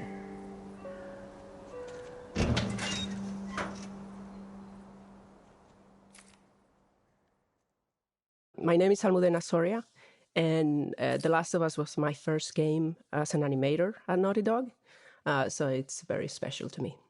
I worked mostly on Ellie as a player, as a non-playable character, as well as the giraffe sequence. It's such a special game I think for everyone that worked on it. it was something kind of unexpected until people started playing it. Because we're so close to it, we, work many years on it, and until everything comes together with cutscenes, with dialogue, with graphics, lighting, once you actually played it recently at home, and it's just like, it still holds up. A big part about what makes this game so special, I think, is that combination of the story and the technical aspects, like the animation and the things that you and the entire team brought to the table. And I'd love it if you could talk about how you think, the nuance and the animation and all of that contributed to the story, and then also how you think it brought everything to the table in terms of the entire experience. So for me, what we do with the animation is, first of all, we keep it grounded, because that's the type of game The Last of Us is. And keeping it grounded make the players feel more connected with the characters they're playing. That's definitely the core of the animation style we're going for. And then we try to make the characters look like what they're feeling. So starting with the sequence of the giraffe level, basically, we see Ellie that she has a very closed posture. She's holding the backpack. She's looking down. That transmits like what she's feeling. We created this gesture system for The Last of Us Part 1, which we still use now because it's really, really cool to create these moments. So for the animation as well, we want to, as I say, we want the players to feel what the characters are feeling. And in the case of you're playing Joel at this time, so when you boost her, she's not responding. It's like, what's happening? You kind of probably feel a little frustrated. It's like, that's what he would feel like. Then you boost her and then she shoots off and it's like, what's happening? So Joel feels curious about where Ellie's going, and the player feels curious too. And we talked about that moment where Ellie's kind of closed off and she's on her backpack and kind of, looking at the ground. I'm curious if you have anecdotes or insight on moments where it was the opposite, where Neil has described this first game as being primarily about love, and kind of how you and the team address showing that physically with Ellie as that relationship blossoms and grows. Yeah, we have a lot of moments. So after the giraffe sequence, we have this pretty heavy dialogue where Ellie brings Sarah, Joel's daughter that had been murdered. So that's very, very important because I feel Joel cares about Ellie so much is because he's suffered the loss of her daughter. So at that moment, Ellie say, "Hey, I have something for you," and she hands this picture of Joel and Sarah, which is, I talked in that moment, and Joel did too. I got something for you. Here. Maria showed this to me, and I stole it. I hope you don't mind.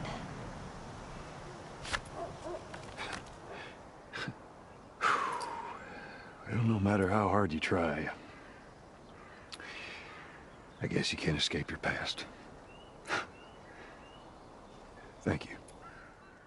Okay, I have to bring this up because it's one of the most iconic scenes in the game. Talk to me about the giraffes. It was a very interesting evolution on that level. I remember when Peter Field, the designer of that level, we have level kickoffs in the theater. So every member of the team that is involved in that level, we get together and the designer present what the level flow would be like. So he started all sitting down and he's presenting this level, no combat, no traversal, and just giraffes. Everyone was very skeptical of that working because it's like, no combat, like nothing. All right. So he was a true believer. I think Neil was too, obviously. And once things started coming along together, everyone was like, oh, okay. It's an opportunity to give the players some rest, enjoy the beautiful overgrown environments, the wildlife that the lack of humanity, brings out there. And, I'm not sure why giraffes were chosen, but I think it was the best choice because it's such a majestic animal that everyone likes. And so unexpected that when you see it, you are really surprised. I'm curious how the game affected you and kind of what that experience was for you when it was all said and done. So the first thing I thought was like, I don't want to play any other game that is not like this one. Seriously, it's like living in the story. So I really enjoyed that, and since then I try to find games that are more like that, so I can live the characters, live the life they're living. So yeah, as a human being, it's just how, and also everything started coming together at the end, which we have all these levels. They're like scattered, like you kind of know what's going on until you sit down and start playing through the whole game. It's when you realize, oh wow, this is a story, this is a game. At the beginning, there's like levels that are not even online, or dialogue is not in, like cutscenes is still not in, or like in very rough form. It's like the last year, 6 months, where everything is together. The lighting comes on, the sound is on, the effects. It's just, and it happens in a very short amount of time. Everyone is working constantly. But when everything comes together, it's where you realize, like, wow, yeah, this is something else.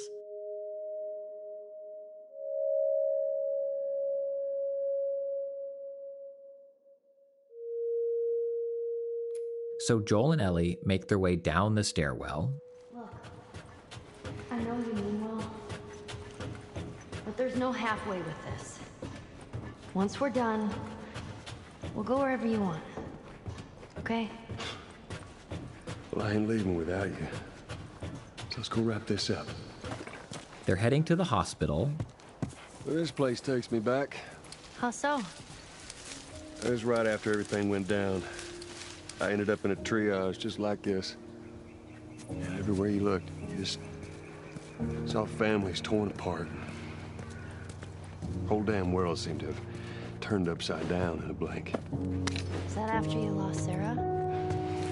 Yes, it was. I can't imagine losing someone you love like that. Losing everything that you know. I'm sorry, Joel. That's okay, Ellie. This time it's gonna be different. I just know it. What do you mean? They're gonna be there. The Fireflies. I'm sure of it. They find themselves in a flooded tunnel, hopping from makeshift platform to platform, when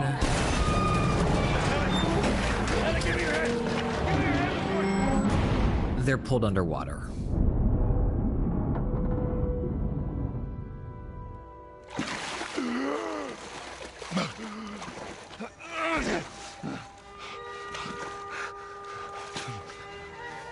Hands in the air!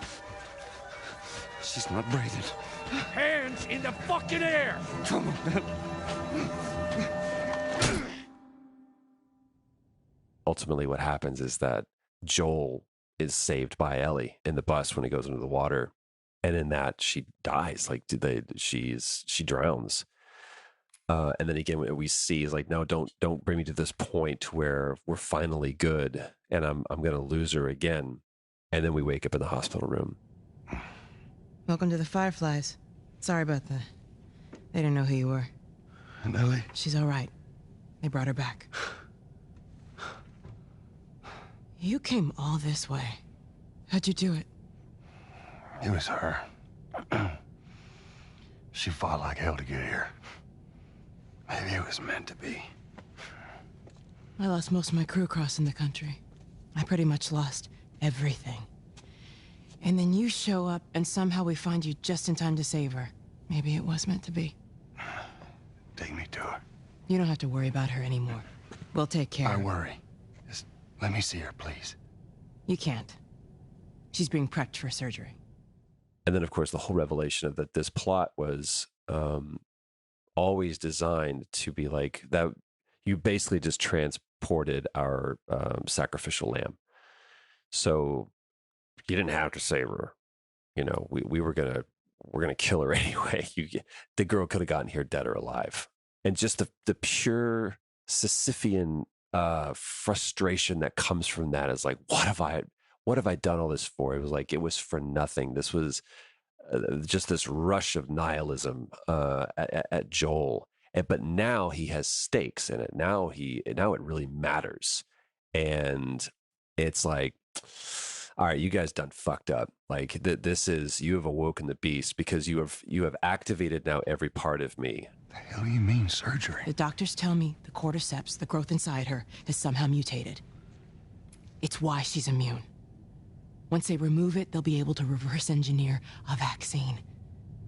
A vaccine. But it grows all over the brain. It does. Find someone else. There is no one else. Listen, you were gonna show me where... Stop. I get it. But whatever it is you think you're going through right now is nothing to what I have been through. I knew her since she was born. I promised her mother I would look after her. Then why are you letting this happen? Because this isn't about me, or even her. There is no other choice here.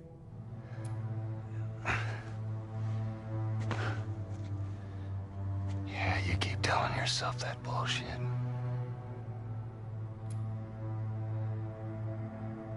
March him out of here. He tries anything, shoot him. Don't waste this gift, Joel.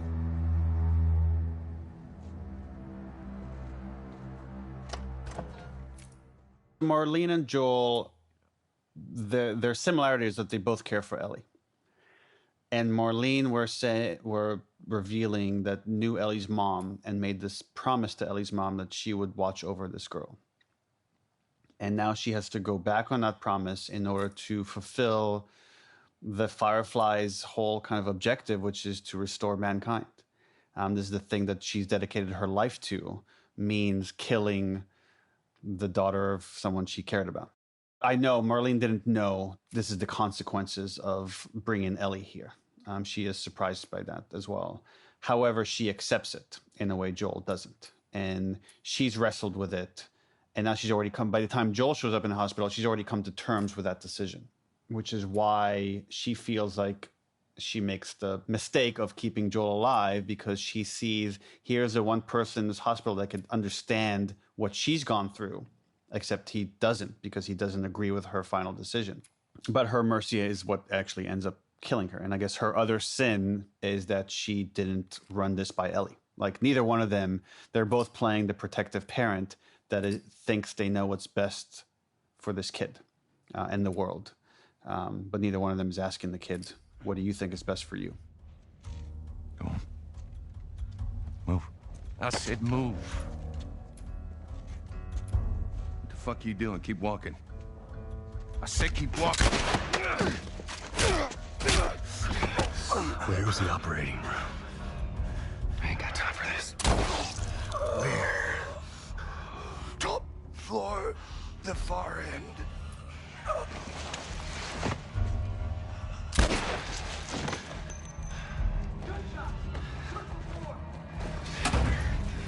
Pass your body sometimes.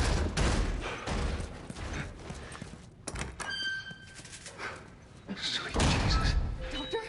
What are you doing in here? Don't come any closer. No! You fucking animal! Carrie, shut the hell up. Come on, baby girl. I got you. I got you. Oh, shit. Shit. I'm getting you out of here, girl. I got you. I got you. I got him in my fight. I said get back! Hey, stop!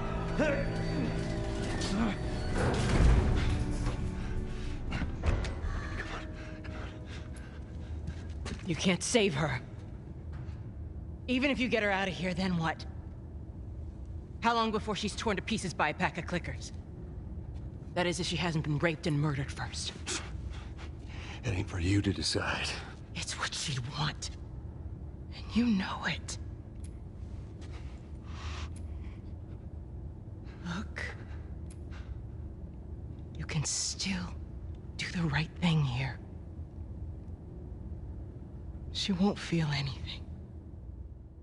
You have so many games and movies and books and other stuff in this genre where it's about saving the world, and the hero at the end saves the world, and it just doesn't feel real, and it doesn't capture something as interesting about human, or right, this theme of like this unconditional love a parents feels for their child, is that it could be psychotic.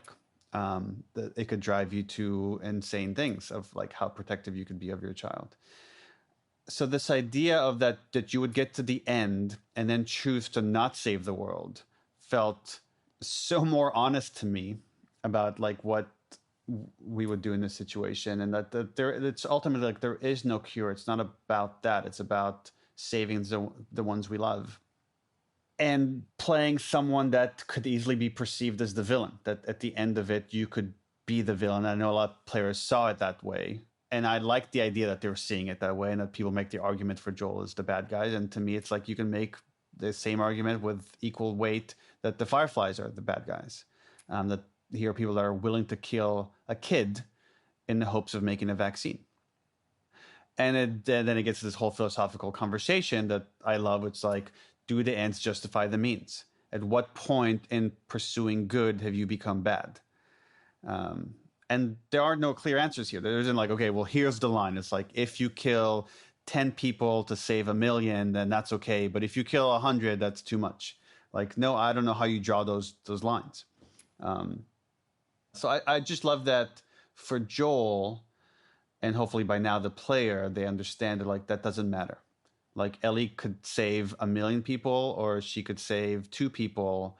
She could save all of mankind. That doesn't matter. That's his daughter. There is no price you can put on your kid's head. It just doesn't exist. I think for Ellie, she was willing to accept at any cost, bringing meaning to this journey. Even when they get to the very end, right before they're at the Firefly Hospital, Joel tells Ellie, let's go back. We don't need to do this, because he's afraid of like, yeah, you're already seeing he doesn't care. He doesn't care about what this would mean, but it's just putting her at risk for one more day. Why do let's go back. We could start a life. And she rejects that. She just says, after everything we've done, after everything I've done, everything we've been through, it can't be for nothing, right? She needs to find meaning here, and she ultimately, well, whether she does or doesn't, I guess it's a little bit open to interpretation. But she's left not with what she thought this would lead to, right? She thought this would lead to a cure, and then she wakes up in the car and is told there is no cure.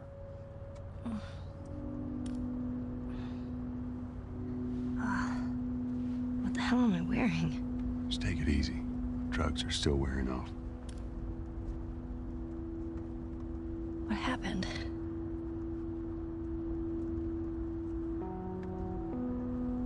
We found the Fireflies.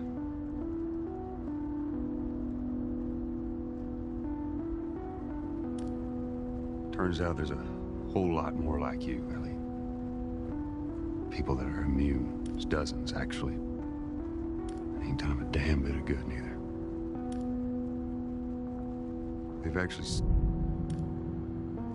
They've stopped looking for a cure. I'm taking us home.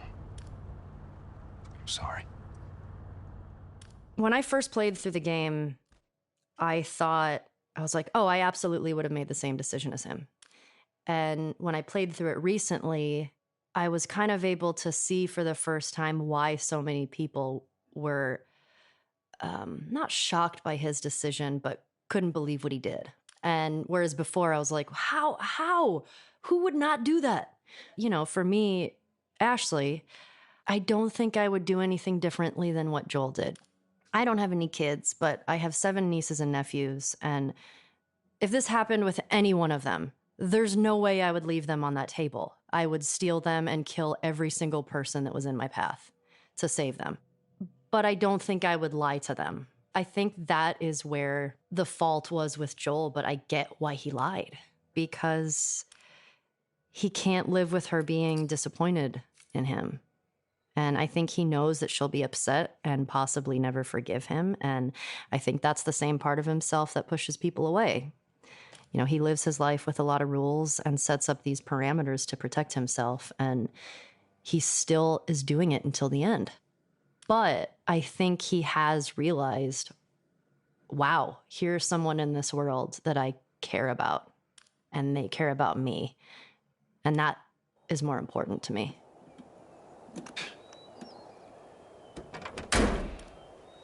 Well, looks like we're walking. All right. It's actually kind of pretty, ain't it? Yeah. Don't think I ever told you, but Sarah and I used to take hikes like this. I think the two of you would have been good friends. I think you really would have liked her. I know she'd have liked you. I bet I would have. Oh. Just a little bit further now. Hey, wait.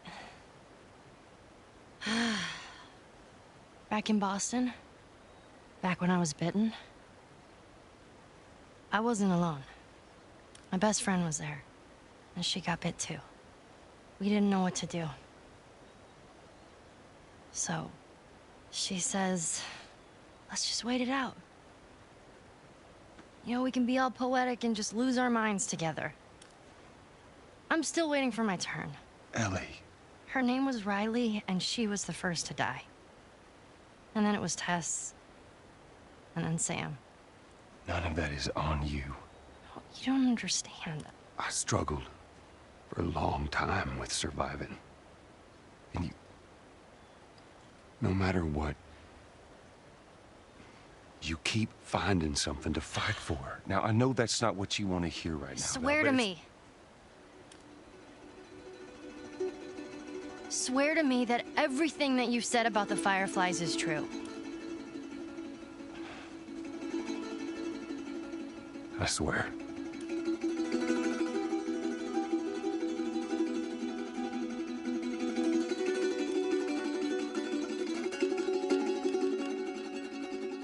Okay.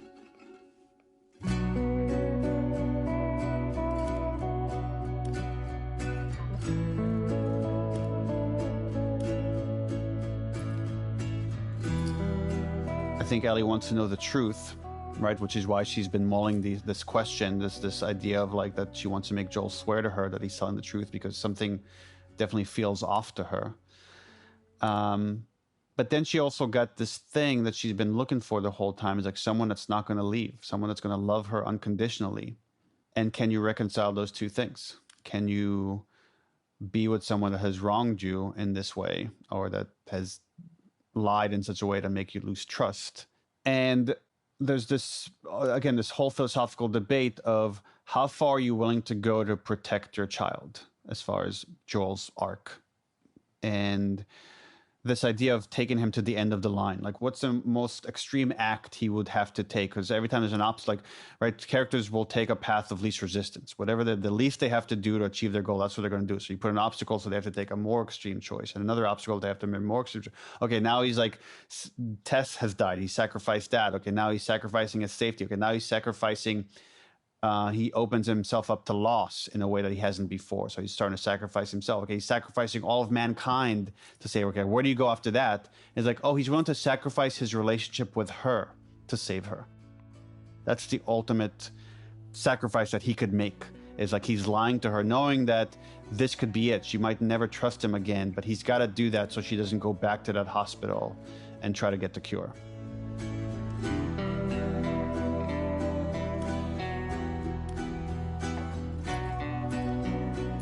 I love that that's the story, because we're so flawed as humans, and that the hero of the story, the main character in the story, Joel, is so flawed, and we need to see that, because when we see it, we're like, yeah, I can relate to that because I'm flawed too. But this particular game and this experience was absolutely the greatest thing I've ever worked on. I loved the story and the cast, the crew. Naughty Dog is so amazing to work with, and I haven't quite worked on something still to this day where when I was on set, I was inspired constantly. And as an artist in any form, you're always looking for that thing to sort of be inspired, that muse. And it's a little selfish, that you need that thing. But this was absolutely that thing for me. I learned so much. I would offer this story. I was in Indiana at a convention, and a father comes up to me and he says, I got that game and I started playing it and I got to the prologue. I was like, yeah. And he goes, I have a daughter. And at that time she was a baby. And he said, I got to the end of the prologue and I put the controller down. I went to my daughter's room and I held her and I cried. And I said, I understand. He goes, no, you don't. He said, I never went back to that game. And he said, every day that I came home, I would walk into my house and I would look and I'd see where that controller sat in the same place that I left it. He goes, 6 months went by and I finally decided, all right, I'm not going to let this thing beat me. And I picked up the controller and I played. And I finally get to the giraffe moment. And I put the controller down again and I cried. And he said, it dawned on me that sometimes we have to go through the hard times in order to find our giraffe moment. I mean, I would love for The Last of Us to have that kind of impact on people's lives, that they remember where they were and the characters have stuck with them, and some of the morally ambiguous situations they've been in have raised some interesting questions for them in their lives. Just that is incredible. And I guess seeing some of that right now, years later, you could see that there's communities on Reddit that this game has brought together. There are people that got married because they were both fans of The Last of Us and that have named their first daughter Ellie. So just the fact that this game has been able to connect people in such a positive way has been incredible. And we now have people that work at Naughty Dog that have gotten into games and have come to work at Naughty Dog because the game inspired them to make video games. And again, I can think to games that have done that for me. I couldn't ask for anything more, right? It's the most incredible feeling that you're able to now somehow inspire someone that will make the next great game. Is incredibly humbling and just inspiring. Next week on the official The Last of Us podcast. I mean, this game absolutely just shows you how hate can absolutely wreak havoc on a family and an entire community of people. There's endure and survive physically, but what does that mean for your soul? What does that mean mentally? How do you live with yourself? Well, love is hopefully one of those things that can feel more universal. They didn't need to make a sequel, but the story needed to be told in part 2. And to not have granted the opportunity for this story to continue would have been a grave disservice to the story, to the characters, and to the world. But before we dive into the second game, over the next few days we'll be dropping 3 shorter episodes which we're calling Artifacts. We'll be talking with actor cosplayer Mika Burton, TV writer Mark Bernardin, and film director Nia DaCosta about their experiences playing the game and how The Last of Us has affected their lives and the world of gaming at large. Be sure to keep an eye on your feed for those episodes and our official The Last of Us Part 2 discussion. The official The Last of Us podcast is produced by PlayStation and Spoke Media. It's hosted by me, Christian Spicer, and written by Brigham Mosley. Our Sony PlayStation team includes Charlie Yater, Christian Cardona, and Carrie Surtees. Our Naughty Dog team includes Arnie Meyer and Scott Lowe. Our production team is Carson McCain, Kelly Kolf, Trey Jones, Reyes Mendoza, and Alicia Force. This episode was mixed by Evan Arnett, who contributed additional sound design and music. Today's episode included interviews with Neil Druckmann, Troy Baker, Ashley Johnson, Gustavo Santolalia, and Almudena Soria. Executive producers are Aaliyah Tavakolian and Keith Reynolds. Thanks for listening.